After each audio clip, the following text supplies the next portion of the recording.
Hi everyone, কেমন আছো তোমরা সবাই? আবারও কিন্তু একটা ব্লগ নিয়ে চলে এসেছি। আমি কিন্তু ক্যামেরাটা শুরু আমি একদম ট্রেন থেকেই করেছি, কারণ আসার পথে ভীষণ ব্যস্ত ছিলাম আর খুব খিচিবিচি ছিল। আর সঙ্গে যদি একটা বাচ্চা থাকে তাহলে তারও বেশি খিচিবিচি, কারণ যাদের বাচ্চা আছে তারা আশা করি ব্যাপারটা বুঝবে। তো তখন আমি ভিডিও করতে পারিনি একদমই, যার জন্য আমি ট্রেন থেকেই শুরু করলাম। মানে ট্রেনে উঠে একটু দাঁড়ালাম, তারপর কিন্তু আমি ক্যামেরাটা খুললাম। তো আমরা এক জায়গায় যাচ্ছি, দিদির শ্বশুর বাড়ি যাচ্ছি।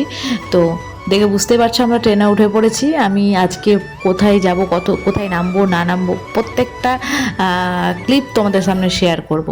তো দেখো, আমরা এখানে আমার আছে ননদ মানে দিদিভাই, আর আমার শাশুড়ি মা মানে আমার মা, আর এদিকে আমার মেয়ে, আর হাজব্যান্ড নন্দাই গেটের সামনে দাঁড়িয়ে আছে, তার জন্য ওদেরকে তোলা হয়নি। কিন্তু আমরা কজন মিলে বেশ আনন্দ করতে করতেই কিন্তু আজকে বেরিয়েছিলাম। তো দিদিভাই এখানে কিছু একটা বলছিল, তো হাসির কথাই বলছিল, তার জন্য ওটাও আমি একটু ক্যাপচার করলাম, কিন্তু ভিডিও মানে কথাগুলো আমি দিতে পারলাম না। তো যাই হোক, টোটোতে আমরা ফাইনালি উঠে পড়েছি। ট্রেন থেকে নামলাম মুর্শিদাবাদে।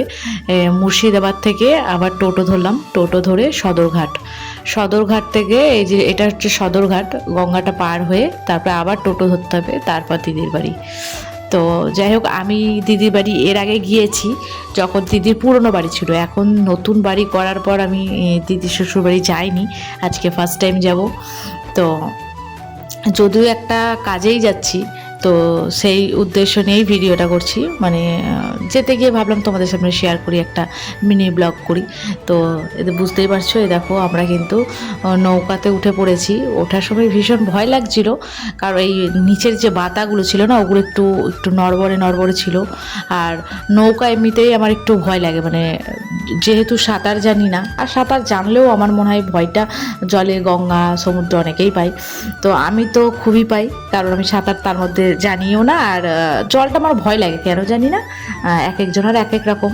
তো আমার খুব ভয় লাগে, তবু আমি আমার লাইফে 2 থেকে 3 বার চেপেছি, মানে ছোট থেকে বড় হয়ে এখনো পর্যন্ত আমি 2 থেকে 3 বার নৌকাতে চেপেছি। ছোটোবেলায় মনে হয় একবার চেপেছিলাম, মনে আছে, মানে এতটাও ছোট ছিলাম না আমার, যখন মনে আছে।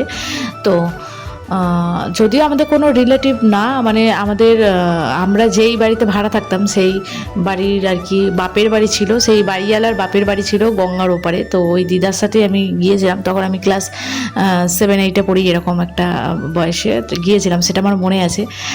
আর একবার মাঝখানের মধ্যে গিয়েছিলাম কোনো একটা কিছু, না হলে এটাই, আর যাইনি তাছাড়া।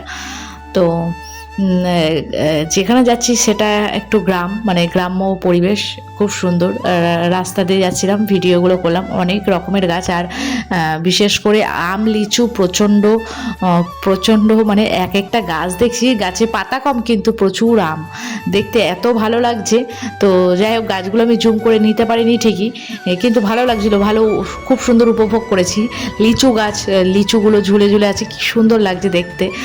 তো যাই হোক, দেখলে তোমরা ইটের ভাটা ক্রস করে গেলাম, আর এই যে গ্রাম্য পরিবেশ, তো খুব ভালো লাগছিল আমার। আর তবে প্রচণ্ড গরম পড়েছিল জানো তো, মানে যেমন রোদ সেরকম, মানে হাওয়াটা যে পাচ্ছি টোটোতে যেতে গিয়ে, যে হাওয়াটা পাচ্ছি সেই হাওয়াটাও গরম, মানে একটা ভ্যাপসানি গরম এরকম। তো দিদিদের বাড়ির মুখেই চলে এসেছি, দেখে বুঝতেই পারছো। এখানে এরকম মাটির দোতলা, কিন্তু হ্যাঁ, আমি মাটির দোতলা মানে খুব কম দেখেছি। তো যাই হোক, দেখলাম একবার কাছ থেকে, মানে যেটা দেখেছি দূর থেকে দেখেছি, কাছ থেকে দেখিনি, তাই আমি কাছ থেকে দেখলাম, খুব ভালো লাগলো। আর গ্রাম্য পরিবেশ সত্যি কথা বলতে আমার ভালো লাগে। তো যাই হোক, দিদির বাড়িতে চলে এসেছি। দিদির বাড়িতে অ্যাকচুয়ালি কাজ ছিল হচ্ছে, আমার দিদির শ্বশুর মশাই এক্সপায়ার করেছেন, তো শ্বশুর মশাইয়েরই কাজ, 2 দিন পর কাজ আছে। আমরা আগে গিয়ে একটু দেখা করে এসেছিলাম, যেহেতু আমরা আবার আমাদের বাড়িতে চলে যাবো, বাড়ি বলতে মানে ফারাক্কা যেখানে থাকি সেখানে চলে যাবো, তার জন্য আগে একটু দেখা করতে এসেছিলাম। তো যাই হোক, আমার মেয়ে দেখো কি একটা বলতে এসেছিলো কাছে, তো আমি যতটা পারি তোমাদের সামনে শেয়ার করি। আমার ভিডিওগুলো ভালো লাগলে অবশ্যই তোমরা সাবস্ক্রাইব করে পাশে থাকবে। তো যাই হোক, দিদিদের বাড়িতে ফার্স্ট টাইম গেলাম। দিদিদের জানালা থেকে দেখো লোকেশন, মানে ভিউটা দেখো, জাস্ট দারুণ। মানে দিদিদের কিন্তু মানে এত হাওয়া, ঘরে ফ্যান চালানোর কোনো প্রয়োজনই নেই। তো আমি কিন্তু এটা ঘরের ভেতর থেকে আমি নিচ্ছি। তো বাইরের ভিউটা এত সুন্দর, পুরো মানে চারিপাশে জমি আর এত হাওয়া, কি ভালো লাগছিল। আর এই যে আমার গুবলু, এটা দিদির দেওরের ছেলে। গুবলু গুবলু খুব মিষ্টি, ভীষণ মিষ্টি, আর কথা বলতে এখনও সেরকম শেখেনি যদিও। তো যাই হোক, আমরা খাওয়া দাওয়া করে একদম বেরিয়ে গিয়েছিলাম। তারপরে আর সেরকম ভিডিও করা হয়নি, একটু ব্যস্ত হয়ে পড়েছিলাম গরমের জন্য, আর ভীষণ ক্লান্ত ছিলাম, মুখ চোখ দেখেও বুঝতে পারছো। তো যাই হোক, জার্নিটা খুব একটা গরমে আমি একদমই মানে নিতে পারি না, মানে তো যাই হোক, গরমের শরীরটা আমার ভীষণ খারাপ করছিল, আর মেয়েও প্রচণ্ড জ্বালাচ্ছিল। আর এই যে সদরঘাট চলে এসেছি, এবার এটা পেরোলেই আবার তখন টোটো থেকে আবার ট্রেন। তো যাই হোক, এইভাবেই আজ পর্যন্ত এইটুকুই থাকলো। পরবর্তী ভিডিওতে আবার অন্য নতুন কিছু দেখাবো।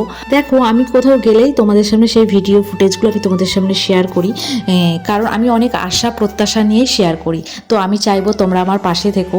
আর বাই, আজকের মতো দেখা হবে আবার পরের ভিডিওতে।